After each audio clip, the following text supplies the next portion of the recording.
إبراهيم إنك حميد مجيد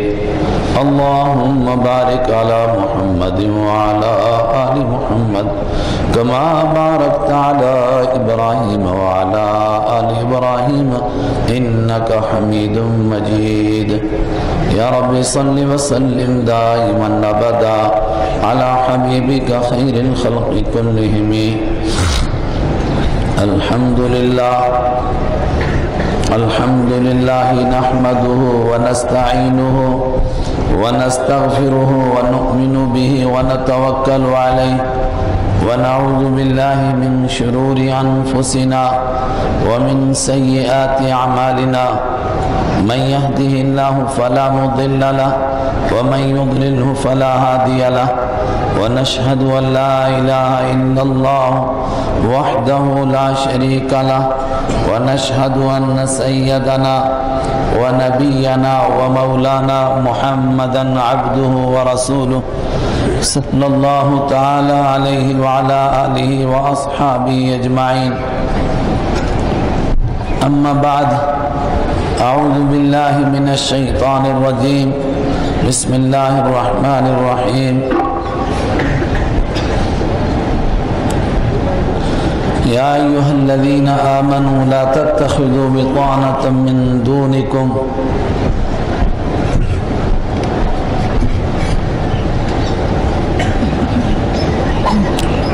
بزرگان محترم، برادران اسلام، آپ کے اس پروگرام میں اس مرتبہ حاضری کے لیے میرے حالات بھی نہیں تھے اور کچھ اپنے ذہنی افکار ایسے تھے کہ ذہن بھی نہیں مان رہا تھا۔ حضرت مفتی صاحب نے بہت اصرار فرمایا کہ ضرور آنا ہے، تو میں نے کوشش کی، اپنے رب سے مانگا حالات بن جائیں تو میں حاضر ہو جاؤں، شاید دوبارہ ملاقات کس کس کی ہوتی ہے نہیں ہوتی ہے، اتنا بڑا مجمع ہوگا، دعا ہوگی، شاید اوروں کی دعاؤں کے ساتھ جیسا کہ مفتی صاحب بیان فرما رہے تھے اس فقیر کا بیڑا بھی پار ہو جائے۔ میں نے مفتی صاحب سے درخواست کی تھی کس موضوع پر عرض کرنا ہے، تو حضرت نے فرمایا کہ معاشرے میں، اور معاشرے سے مراد ہے ایمان والوں کے معاشرے میں، جوانوں میں اور بوڑھوں میں، مردوں میں اور عورتوں میں جو بگاڑ آ رہا ہے اس پر کچھ عرض کرنا۔ میں نے اس کے لیے مختلف مقامات سے قرآن کریم کی آیات دیکھی، اس کے متعلق احادیث دیکھی، لیکن میری کمزوری یہ ہے، ایک تو میں کشمیری سے واقف نہیں ہوں، اور دوسرے آپ کو سننے کا وقت وہ ملا ہے جب آپ کا ذہن تھک چکا ہے، اب آپ کا ذہن حاضر نہیں، اور میں نے کہا کہ میں زبان سے بھی واقف نہیں، تو کیریلا اور نیم چڑھا، ایک تو آپ تھکے ہوئے اور دوسرا میں تھکا ہوا، لیکن اللہ سے مانگیں کوئی اس مختصر وقت میں ایسی بات ہو جائے کہ قیامت کے دن جب کچھ کام آنے والا نہ ہو اس وقت میں وہ بات ہمارے کام آ جائے، اور کس موقع کی کون سی بات ہوگی جو اللہ کے ہاں بخشش کا ذریعہ بن جائے یہ ہمیں نہیں معلوم ہے۔ حضرت مفتی صاحب نے بہت تفصیل کے ساتھ ایک مضمون آپ کے سامنے پیش کیا جس کا خلاصہ میں یہ سمجھا کہ پروردگار کا انسانیت کے اوپر جہاں اور بہت احسان ہے، سب سے بڑا احسان عظیم یہ ہے کہ پروردگار نے انسانوں کو اور ایمان والوں کو وہ دین عطا فرمایا جس کی حفاظت کی ذمہ داری لی ہے،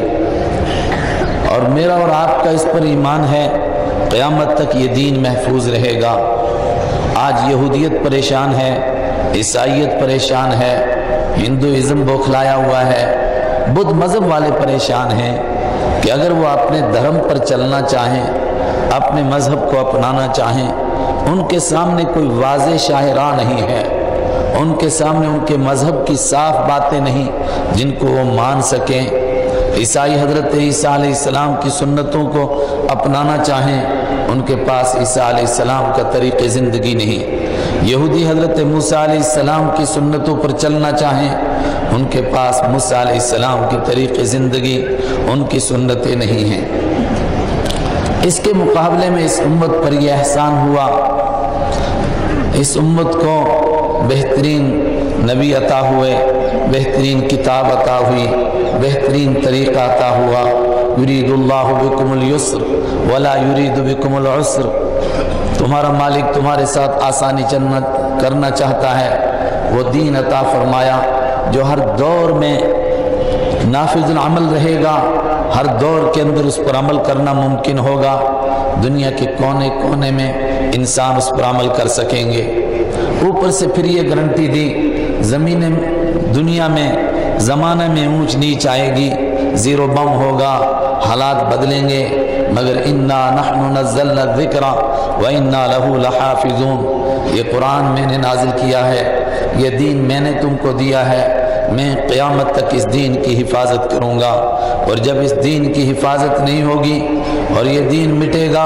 اور زندگیوں سے نکلے گا، اس کے بعد پھر قیامت ہی آ جائے گی۔ اور حفاظت کے ساتھ صرف قرآن کریم کے الفاظ کی حفاظت کی ذمہ داری نہیں ہے، وہ تفصیل سے آپ نے علماء کرام سے سنا، خاص طور سے حضرت مفتی صاحب سے، کہ قیامت تک پروردگار ایسے لوگ پیدا کرتا رہے گا جو اس دین کو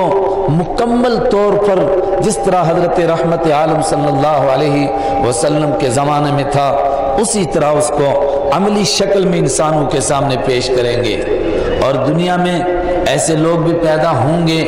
جو اس دین کو بدلنے کی کوششیں کریں گے، مگر تمام تک کوششیں ناکام ہوں گی۔ انسانوں کی کوششیں ناکام ہوں گی، شیطانوں کی کوششیں ناکام ہوں گی۔ لا یاتیہ الباطل من بین یدیہ ولا من خلفہ تنزیل من حکیم حمید، یہ اس غالب کی طرف سے نازل کیا ہوا ہے، کوئی اس کو نہیں بدل سکے گا۔ اور پھر اللہ کے محبوب صلی اللہ علیہ وسلم کا یہ فرمانا، لا تزال طائفۃ من امتی علی الحق، قیامت تک ایک طبقہ رہے گا جو اس دین کے اوپر عمل کر کے انسانوں کے لیے عملی نمونہ پیش کرے گا اور حجت قائم کر دے گا کہ کسی دور کے اندر دین پر عمل کرنا مشکل نہیں ہے۔ دین کی حفاظت کی ذمہ داری اللہ نے لی ہے، اور حضرت مفتی صاحب جیسے علماء یہ آپ سمجھ سکتے ہیں اللہ کی حجتوں میں سے ایک حجت ہے کہ ایسے لوگ پیدا ہوتے رہیں گے، یجدد لہم دینہم، جو لوگوں کی افکار کو بھی درست کریں گے، لوگوں کے اعمال کو بھی درست کریں گے، اور جس اعتدال والے اور کنتم امۃ وسطا، بیچ کے درمیانی راہ پر اس امت کو کھڑا کیا گیا تھا قرآن کے ذریعے سے، حضرت رسول پاک صلی اللہ علیہ وسلم کے ذریعے سے ایسے لوگ پیدا ہوتے رہیں گے جو اسی اعتدال والے راستے کے اوپر امت کو کھڑا رکھیں گے، اس میں نہ افراط ہونے دیں گے، نہ تفریط ہونے دیں گے، نہ امت کو ادھر جھکنے دیں گے نہ ادھر جھکنے دیں گے، برابر وہ مسلسل ان کے افکار کو بھی درست کریں گے، اعمال کو بھی درست کریں گے۔ مسئلہ کیا ہے؟ مسئلہ یہ ہے امت کی حفاظت، یعنی ایک انسان کی حفاظت، ایک ایک قبیلے کی حفاظت، جس کے دادا نے دین قبول کر لیا، جس کے پردادا نے دین قبول کر لیا، اس کے لیے حفاظت کی گارنٹی نہیں ہے، حفاظت کی گارنٹی دین کے لیے ہے۔ اور اس کے ساتھ میں یہ چیلنج ہے، ان تتولوا یستبدل قوما غیرکم، اے انسانوں میرا دین قیامت تک رہے گا، اگر تم دین سے ہٹو گے، میرے نبی کی سنتوں کو چھوڑو گے، دین کے افکار میں تم سے قطر و بیونت ہوگی، ذرا سا اعتدال سے ادھر ادھر ہٹو گے، یستبدل قوما غیرکم ثم لا یکونوا امثالکم، قیامت تک وہ لوگ پیدا ہوتے رہیں گے جو دین کو صحیح طریقے سے اس پر عمل کر کے دکھائیں گے، ثم لا یکونوا امثالکم، وہ تمہاری طرح نہیں ہوں گے۔ یہ ہے اصل فکر کا موضوع، یہ ہے اصل پریشانی کا موضوع کہ کیا ہم ان لوگوں میں سے ہیں کہ جو اس اعتدال والے راستے پر ہوں، اور ہم اس کے لیے کتنی فکریں کر رہے ہیں، ہم اس کے لیے کتنا سوچ رہے ہیں۔ اگر معاشرہ بگڑ رہا ہے، اگر معاشرہ خراب ہو رہا ہے، اس میں بنیادی نقطہ یہی ہے کہ انسان کا تعلق اپنے مالک سے کمزور ہو رہا ہے، اور اپنے محبوب اللہ کے پیارے حبیب حضرت محمد عربی صلی اللہ علیہ وسلم سے محبت کا تعلق کمزور ہو رہا ہے، اور انسان بجائے ان کے بتائے ہوئے راستے کے دوسرے راستوں کو دائیں بائیں تلاش کر رہا ہے۔ آج پوری دنیا کے اندر ایک نگاہ طائرانہ ڈالیے، کیا یہ آیت 1400 سال پہلے نازل ہوئی، لیکن آج جب ہم اس آیت کو پڑھتے ہیں تو ہمیں نہیں لگتا ہے کہ ایسا لگ رہا ہے جیسے یہ آج کے لیے نازل ہوئی ہے۔ لا تتخذوا بطانة من دونكم لا يعلونكم خبالا ودوا ما عنتم قد بدت البغضاء من افواههم وما تخفي صدورهم اکبر۔ او ایمان والو، ان لوگوں کو اپنا دوست نہ بناؤ جن کو تم اپنا دوست بناتے ہو، ان کے طریقوں پر چلنے کی کوشش کرتے ہو، ان کی طرح صورتیں بناتے ہو، ان کی طرح سیرتیں بناتے ہو، ان کی طرح اپنی زندگی کو ڈھالتے ہو، ان کے طریقوں پر شادیاں کرتے ہو، ان کے طریقوں پر کھاتے ہو پیتے ہو اور زندگی کے نقشے مرتب کرتے ہو، اور تم ان سے محبت کرتے ہو۔ ان کا حال کیا ہے؟ لا یعلونکم خبالا، وہ تمہاری دشمنی میں کبھی کمی نہیں کرتے ہیں، تمہیں نقصان پہنچانے میں کوئی دقیقہ نہیں چھوڑتے ہیں۔ قد بدت البغضاء من افواہہم، میں اور آپ چیختے اور چلاتے ہیں، کوئی کارٹون بنا رہا ہے، کوئی اللہ کے پیارے نبی صلی اللہ علیہ وسلم کی گھر کی زندگی کا مذاق اڑا رہا ہے، اور وہ گندی باتیں کہہ رہا ہے جو ابو جہل نہیں کہہ سکا تھا، عتبہ اور شیبہ نہیں کہہ سکا تھا، اس دور کے بدترین منافق نہیں کہہ سکے تھے، اس دور کے کافر نہیں کہہ سکے تھے،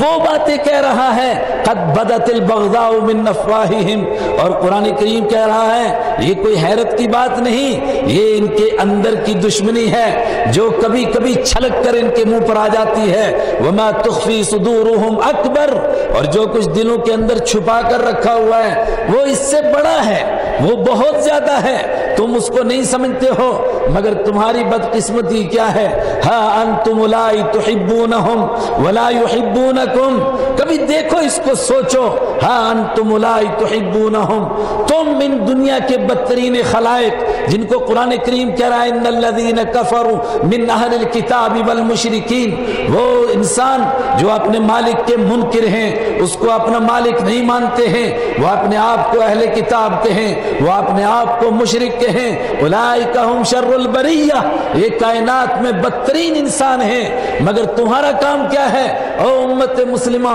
ہا انتم اولئک تحبونہم، تم ان سے محبتیں کرتے ہو، ان کی طرح داڑیاں کاٹ کے چہرے بناتے ہو، ان کی طرح بال رکھتے ہو، ان کی طرح لباس پہنتے ہو، ان کی طرح فحاشی میں مبتلا ہوتے ہو، ان کی طرح گناہوں میں مبتلا ہوتے ہو، بے پردگی کو ان کی طرح اختیار کرتے ہو، اور دین کی دھجیاں اڑاتے ہو، ان کے طریقوں کو اپنانے کے لیے ان کو اپنا آئیڈیل بناتے ہو۔ تحبونہم، تم ان سے محبت کرتے ہو، ولا یحبونکم، وہ تم سے محبت نہیں کرتے۔ کبھی سوچا ہوتا تم نے ان کا ہیٹ بھی پہنا، تم نے ان کے ایک ایک طریقے کو اپنایا، کبھی ان کو اس کا خیال آیا کہ تمہیں لبھانے کے لیے صحیح، تمہیں خوش کرنے کے لیے صحیح، تھوڑی دیر کے لیے وہ تم سے محبت کرتے اور تمہارا لباس پہنتے، کوئی تمہاری پگڑی پہن لیتا، کوئی تمہارا جبہ پہن لیتا، کوئی تمہاری داڑھی رکھ لیتا، کوئی تمہارے طریقے سے تمہاری معاشرت کو اختیار کرتا، کوئی تمہارے اخلاق کو اختیار کر لیتا،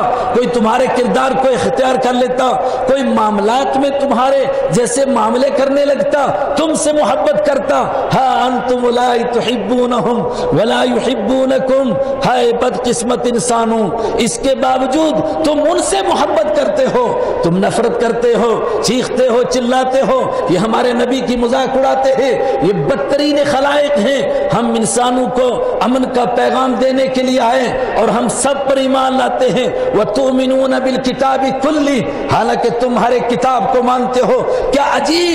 عجیب قسم کا تفاوت ہے۔ ایک طرف تمہارا یہ عقیدہ ہے، اگر تم حضرت موسیٰ علیہ السلام، حضرت عیسیٰ علیہ السلام اور تمام انبیاء کرام کے اوپر اس طرح ایمان نہ لاؤ جس طرح کہ حضرت رسول اکرم صلی اللہ علیہ وسلم پر ایمان لاتے تھے، تو تمہارا ایمان ناقص ہوتا ہے، بلکہ تم کفر کی سرحدوں سے ٹکرا جاتے ہو۔ اور دوسری طرف یہ ہے کہ اگر تمہارے نبی کا انکار نہ کریں اور ان کی تکذیب نہ کریں، وہ تب تک اپنی قوم کے بندے نہیں کہلاتے۔ یہودی یہودی نہیں ہو سکتا جب تک تمہارے نبی کا انکار نہ کرے، عیسائی عیسائی نہیں ہو سکتا جب تک تمہاری کتاب کا انکار نہ کرے، اور تو مسلمان نہیں ہو سکتا جب تک کہ تورات اور انجیل اور زبور کے اوپر ایمان نہ لائے۔ تو اس کو تجھ سے محبت کرنی چاہیے تھی، مگر تم ان سے محبت کرتے ہو۔ تمہارا تو یہ حال ہے، وَلَا تَسُبُّوا الَّذِينَ يَدْعُونَ مِن دُونِ اللَّهِ فَيَسُبُّوا اللَّهَ عَدْوًا بِغَيْرِ عِلْمٍ۔ تم ان پتھروں کو گالیاں نہیں دے سکتے جن کو لوگ پوچھتے ہیں کہ کہیں وہ پلٹ کر تمہارے مالک کو اور اپنے مالک کو گالی دینے لگ جائیں۔ تمہارا تو یہ حال ہے، مگر وہ تمہارے نبی کو گالیاں دیتے ہیں، ان کی مذاق اڑاتے ہیں، ان کا کارٹون بناتے ہیں، مگر اس کے باوجود ہؤلاء تحبونہم، ہاں انتم ہؤلاء تحبونہم ولا یحبونکم وتؤمنون بالکتاب کلہ۔ ہائے ہائے، اور جب وہ تمہارے سامنے ہوتے ہیں تو تمہیں لبھانے کے لیے کہتے ہیں کہ ہم تمہارے ساتھ ہیں، لیکن جب وہ اکیلے ہوتے ہیں تو عد علیکم الانامل، وہ تمہارے اوپر اپنے ہاتھ کاٹتے ہیں اور تمہاری دشمنی کا اظہار کرتے ہیں۔ مگر تمہارا پھر بھی یہی حال ہے۔ اگر معاشرہ بگڑ رہا ہے اس کے سوا اور کوئی بات نہیں ہے، بے دینوں کی نقالی کر رہا ہے، ان لوگوں کی نقالی کر رہا ہے جو اللہ کے دشمن، اللہ کے حبیب کے دشمن، مگر اس کے باوجود اپنے آپ کو ایمان والا بھی کہہ رہا ہے، کلمہ بھی پڑھ رہا ہے، مگر نقالی ان کی کر رہا ہے۔ پڑھتا ہے قرآن، یا ایھا الذین آمنوا لا تتخذوا اليہود والنصارى اولیاء بعضهم اولیاء بعض ومن یتولهم منهم فانه منهم۔ اے ایمان والو، تم یہودیوں اور عیسائیوں کو اپنا آئیڈیل نہ بناؤ، ان کے ساتھ دوستی نہ لگاؤ۔ ومن یتولهم منکم، اور جو تم میں سے ان سے محبت کرے گا، ان کے جیسا بننے کی کوشش کرے گا،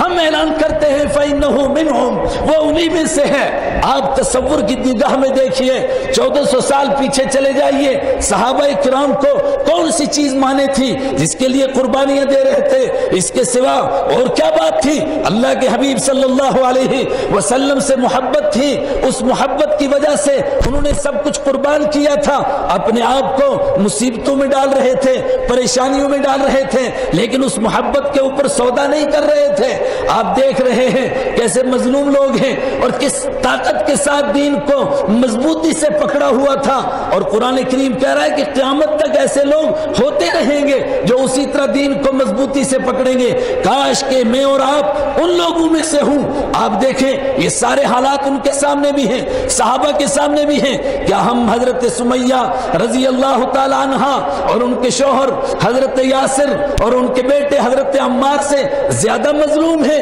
کوئی عورت اس کا تصور کرے کہ اس کو انگاروں کے اوپر لٹایا جائے اور پھر اس کی چربی سے انگارے پگھل، ان کی چربی کے پگھلنے سے انگارے بجھ جائیں اور وہ اپنے مشن کو نہ چھوڑے۔ ہم میں سے کس کو اس کے لیے مجبور کیا گیا؟ کس بیٹی کو اس کے لیے مجبور کیا گیا کہ اس کو انگاروں پر لٹایا گیا ہو؟ کس کو اس کے لیے مجبور کیا گیا کہ اس کو بوری میں لپیٹا گیا ہو اور اس کو پھر دھواں دیا گیا ہو؟ کس کو اس کے لیے مجبور کیا گیا کہ اس کو ڈنڈوں سے مارا ہو؟ حضرت عمر رضی اللہ تعالیٰ عنہ بار بار دور جہالت کی اگر کوئی بات یاد کرتے تھے تو اس پر روتے تھے کہ حضرت نہدیہ اور حضرت زنیرہ رضی اللہ تعالیٰ عنہ دو صحابیات ہیں، بہت کم لوگ ان کے نام سے واقف ہیں۔ فرماتے تھے کہ ابو جہل ان کی پٹائی کرتا تھا کہ تم محمد عربی صلی اللہ علیہ وسلم کا ساتھ چھوڑ دو، اور جب وہ تھک جاتا تھا تو پھر میں ان کو مارنا شروع کرتا تھا، لیکن رب کعبہ کی قسم ہم مار مار کے ان کو تھک جاتے تھے مگر وہ مارے کھا کر کے نہیں تھکتے تھے۔ اس مشن کے اوپر کوئی سمجھوتا نہیں کرتے تھے۔ حضرت عمار کے والد حضرت یاسر رضی اللہ تعالیٰ عنہ کی شہادت کے لیے تاریخ خاموش ہے، بس اتنا کہتی ہے کہ یہی مصیبتیں سہتے سہتے وہ مر گئے، گویا انہیں انگاروں کے اوپر پکتے پکتے آخر وہ پک گئے، لیکن اس مشن کے ساتھ انہوں نے سمجھوتا نہیں کیا۔ حضرت سمیہ نے اس کے ساتھ سمجھوتا نہیں کیا، اور وہ دلدوز منظر، وہ خطرناک منظر آپ تصور کی نگاہوں سے دیکھو، ان کے لیے کیا مشکل تھا؟ وہ تھوڑا سا سمجھوتا کر لیتے، تھوڑا سا سمجھوتا کر لیتے حالات کے ساتھ تو سارے حالات ان کے ساتھ تھے۔ ابو جہل نے دونوں ٹانگوں کے ساتھ اونٹ باندھا ہے اور اس کے بعد برچھا لے کر اس کائنات کا بدترین انسان کھڑا ہوتا ہے اور کہتا ہے کہ اگر تو اس مشن کو چھوڑ دے گی، محمد عربی صلی اللہ علیہ وسلم کا ساتھ چھوڑ دے گی تو میں تجھے آزاد کر دوں گا، تو مکہ کی ملکہ بن جائے گی، اگر تو نہیں چھوڑے گی تو یہ برچھا دیکھ اور یہ اونٹ دیکھ، یہ مخالف سمت دوڑیں گے، تیرے جسم کے 2 ٹکڑے ہو جائیں گے، اور پھر میں یہ برچھا تجھے ماروں گا اور تیرا جسم چر جائے گا۔ اور اس کائنات کے بدترین انسان نے ایسا ہی کیا، برچھا بھی مارا اور اونٹ بھی دوڑائے اور ان کا جسم 2 ٹکڑے ہو گیا۔ منہم من قضا نحبہ ومنہم من ينتظر۔ قرآن کریم نے کہا کچھ لوگ ہیں من المؤمنین رجال صدقوا ما عاهدوا اللہ علیہ، کچھ لوگ ہوتے ہیں جب اللہ سے وعدہ کرتے ہیں، کلمہ پڑھتے ہیں، پھر اس کو سچ کر کے دکھاتے ہیں۔ منہم من قضا نحبہ ومنہم من ينتظر، ان میں سے کچھ تو یہ دیکھو قربانیاں دے چکے ہیں اور کچھ منتظر ہیں، یہ قربانیوں سے گھبراتے نہیں ہیں۔ اگر وہ حالات کے ساتھ سمجھوتا کر لیتے کون سی مشکل تھی؟ حضرت بلال رضی اللہ تعالیٰ عنہ جن کو انگاروں پر لٹایا جاتا تھا اور ان کے گلے میں رسہ ڈال کر اور ان کو گھسیٹا جاتا تھا، اور حضرت عمر رضی اللہ تعالیٰ عنہ نے کسی وقت میں ان کو اپنی گدی کے اوپر بٹھایا، نہیں ان کو نہیں، خباب ابن ارت رضی اللہ تعالیٰ عنہ کو اپنی گدی پر بٹھایا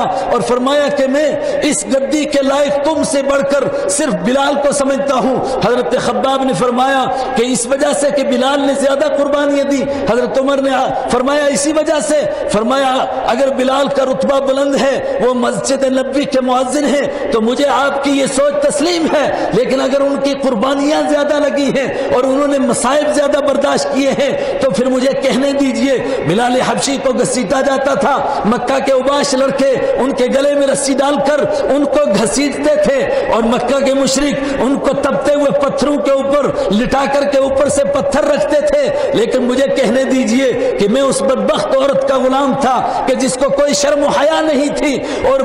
مجھے انگاروں کے اوپر لٹاتی تھی۔ رب کعبہ کی قسم کبھی انگارے اور کسی سے نہیں بجھے، میرے جسم کی چربی پگھلتی تھی اس سے انگارے بجھتے تھے اور کسی وجہ سے نہیں بجھتے تھے۔ اور یہ کہہ کر کے اپنی کمر سے کپڑا ہٹایا اور فرمایا کہ یہ دیکھ لیجئے میری کمر کا کیا حال ہوا ہے، کیا حال ہوا۔ میں یہ کہنا چاہتا ہوں اصل میں بات کیا تھی، اس مشن کے ساتھ جن لوگوں نے سمجھوتا کیا تھا وہ اور کسی چیز سے سمجھوتا نہیں کرتے تھے۔ مسئلہ کیا تھا؟ صحابہ کی بات کو یہیں چھوڑو، وقت بہت کم ہے، آگے بڑھتا ہوں، صرف 5 منٹ رہ گئے ہیں۔ تابعین کا دور ہے، صحابہ دنیا سے جا چکے ہیں، صحابہ کے تربیت یافتہ ایک شخص ہیں، اور اللہ کے پیارے نبی صلی اللہ علیہ وسلم نے جو یہ ارشاد فرمایا کہ میری امت کے علماء بنی اسرائیل کے انبیاء کی طرح ہوں گے، اور آپ نے فرمایا وہ کام کریں گے جو بنی اسرائیل کے انبیاء نے کیا۔ بنی اسرائیل کے انبیاء میں حضرت یوسف علیہ السلام تھے، وہ سارا واقعہ آپ کی نگاہ میں ہے۔ وہ نوجوان جو بے راہ روی کے شکار ہیں اور جو کہتے ہیں جی حالات میں پھنس گئے، کیا کریں ہم بچ نہیں سکتے ہیں بے حیائی سے۔ ایک ہی حضرت یوسف علیہ السلام کا جملہ تصور کی نگاہوں سے دیکھو، زلیخا کس طرح اندر کی کوٹھی میں لے جاتی ہے اور وغلقت الابواب، اور سارے دروازے بند کرتی ہے، اور اس کے بعد کہتی ہے قالت حیت لک، تجھ سے کہتی ہوں آ جا، اب دیری کیا ہے۔ ایک ہی ان کا جملہ قال معاذ اللہ، اللہ تو مجھے بچا، اللہ تو مجھے بچا۔ ایک ہی جملہ ہے جو زلیخا کو پانی پانی کر دیتا ہے اور بے حیائی کو پسینہ آ جاتا ہے، گناہ کو خوف سے پسینہ آتا ہے۔ آگے قرآن کریم کا انداز دیکھو، لنصرف عنہ، ہم ان سے برائی کو دور کرنا چاہتے تھے، ایک صدا لگائی اور دروازہ واستبق الباب وقدت قمیصہ من دبر، دوڑے دروازے کی طرف، نہیں سوچا کہ دروازہ بند ہے اور تالا لگا ہوا ہے کیسا کھلے گا، بس سے سوچا کہ میرا کام دوڑنا ہے، دروازے کا کام کھلنا ہے، جس گیٹ پر پہنچتے ہیں وہ گیٹ کھلتا چلا جاتا ہے۔ یہ حضرت یوسف علیہ السلام کا کردار ہے۔ تو اس حدیث کے مطابق اس امت میں بھی قیامت تک ایسے جوان پیدا ہوں گے، امت بانج نہیں ہے، اور آج بھی اس طرح کے واقعات پیش کیے جا سکتے ہیں۔ اور میں نے سوچا کہ شاید بہت زیادہ وقت ہوگا، میں نے اس کے لیے کچھ واقعات جمع کیے تھے لیکن وقت نہیں، اور بہت سارے واقعات آپ خود جانتے ہیں۔ میں تو صرف ایک واقعہ جو صحابہ کے دور کے تربیت یافتہ تھے، حضرت عبید بن عمیر رضی اللہ تعالیٰ، مکہ میں ایک عورت رہتی ہے، بہت حسین و جمیل ہے اور اس کو اپنے حسن کے اوپر ناز بھی ہے اور کردار میں تھوڑی کمزور بھی ہے۔ ایک وقت میں شیشے کے سامنے اپنے چہرے کو دیکھتی ہے، اپنے شوہر سے کہتی ہے کہ تم بتاؤ اس چہرے کو اگر کوئی دیکھ لے کیا وہ فتنے سے بچ سکتا ہے، وہ گناہ سے بچ سکتا ہے؟ نہیں بچ سکتا ہے، اس چہرے کو جو بھی دیکھے گا وہ فتنے میں پڑ جائے گا۔ اس کے شوہر نے کہا یہ امت بانج نہیں ہے، ایسے لوگ قیامت تک پیدا ہوں گے گے خود اس مکہ کے اندر عبید ابن عمیر ایسے انسان ہیں کہ جو تجھے دیکھیں گے مگر اس کے باوجود فتنے میں نہیں پڑیں گے. اس نے کہا کہ مجھے پھر اجازت دیجئے کہ میں اس کو آزما لوں, ذرا امتحان کر لوں. شوہر نے کہا کہ آزما لے. اس نے کہا جا تو آزما لے, نہیں تو کامیاب ہوگی. وہ گئی حضرت عبید ابن عمیر کے پاس اور بہانہ بنایا کہ میں آپ سے ایک مسئلہ پوچھنا چاہتی ہوں, اور اس سے پہلے وہ آیتیں نازل ہو چکی ہیں فَاسْأَلُوهُم مِّن وَرَاءِ حِجَاب, پردے کے پیچھے سے سوال کرو, اور جب گھر سے باہر نکلو تو اپنے اوپر اپنے چہرے کو ڈھانک کر کے پردہ کر کے باہر نکلو. وہ سب اس کو معلوم ہے, اور مکہ کا ماحول ایسا نہیں ہے کہ کوئی عورت بے پردہ باہر نکل سکے. یہ پردے کے ساتھ نکلتی ہے, ان کا دروازہ کھٹکھٹاتی ہے اور پردہ کر کے اندر جاتی ہے کہ ایک بڑا ضروری مسئلہ پوچھنا ہے,